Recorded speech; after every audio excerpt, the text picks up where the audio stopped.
Hello everyone, welcome to Payments Bytes video series. In this series, I intend to do short videos on various aspects on payments and payment cards. The first topic I chose is credit card new applications. In this particular video, I intend to cover what are the typical details that are captured during a credit card application. Once an application is received by the bank, what happens in the bank's backend systems, and what are the general interfaces and the third party products that the banks use in application processing. Application channels means the sources through which one can apply a credit card. Credit card applications can be made physically through an agent or by visiting a bank branch or through internet channels. Internet channels is the most used in the recent past. The channel through which one applies a credit card is very important because in case of a physical agent based applications, the agent actually physically verifies the applicant at the time of application. What are the details that are generally captured at the time of credit card application? There are four major parts. One is demographic and identity information. Next is financial information and the dependent information, and optionally product information is also gathered. What does demographic and identity information mean? It means details like applicant's full name, present and permanent address, mobile number, telephone number, employment details, etc. Financial information entails the applicant's employment type. Is the applicant a salaried or a self-employed person? The assets and liabilities information, etc., are collected. Applicant's dependent information is also collected, which means the number of members in the family, are there any dependents for the applicant, etc., are collected. Optionally, product information for which the applicant is applying for a credit card is also gathered. Sometimes the expected credit limit is also gathered.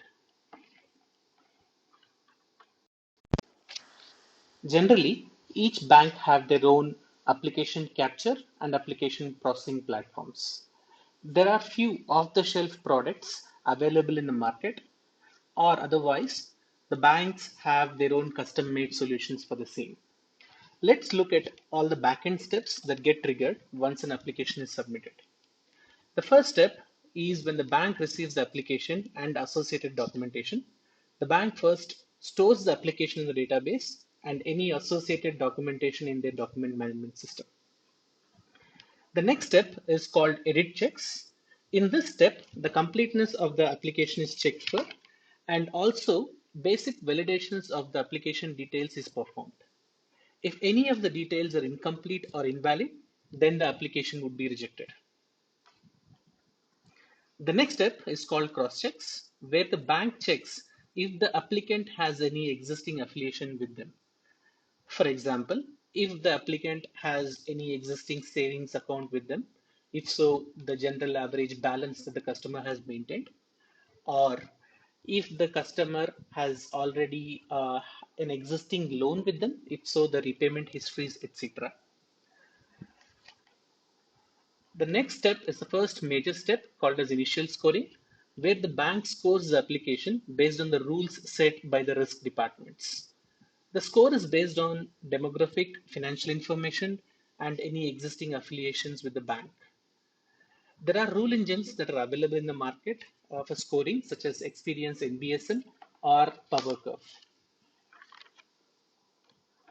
If the application passes through the initial scoring, then fraud checks are performed on the applicant based on the ID and the demographic details that have been provided.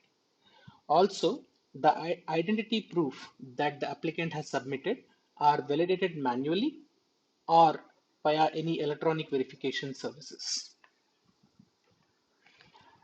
The next step is called bureau checks. Every country have their own credit bureau, which acts as a central repository and does credit score checks. For every credit card application, the bank runs a credit history check with the credit bureau to check their repayment histories and any existing loans or credits and how they have behaved. Every credit card application also leaves a footprint in the bureau. The final and the last step in a credit card application process is called final scoring, where a final score is derived based on the bureau and also the identity checks that have been performed. In this step as well, the scoring systems which I mentioned come into picture and the bank's risk rules are triggered. There are three possible outcomes. First one is called as approval, where the application could be approved, and next could be a decline, where the applicant can be declined. And finally, there is an option called as referral, in which case the bank wants to understand the applicant's identification or financial information better. In some scenarios where the bank were not able to verify the details properly, in case of an approval, there are two possible outcomes called as upsell or downsell. In case of an upsell, the bank believes that the applicant can get a higher credit limit. So the bank offers a higher credit limit than what customer has requested. On the contrary, if the customer is only eligible for a lesser credit limit, then a lower credit limit is offered to the customer. This is called as a downsell. Now let us look at the typical interfaces or the third-party products that are used during an application processing. The first one are the strategy managers. These are typically rule engines used by the risk and the marketing departments to score the application based on the information provided by the applicant at the time of application or provided by the bureau or by any ID validation services. The next interface are the bureau interfaces. These are national credit bureaus, which provide information on the customers, loans, and their repayment history, and also a credit score or the various applications that the customer has made earlier. The next one are the ID validation services. These are electronic automated ID validation services offered by the governmental or private agencies. DMS is a very important product that are used during application capture. It stores and retrieves all the documentation that are submitted by the applicant or gathered during the application processing. There are products like IBM FileNet, which are used as the DMS systems for application data document management solutions.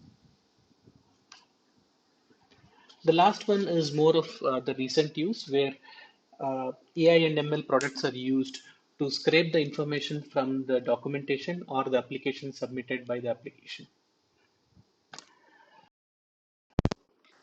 Thanks for watching and please do comment on this particular video.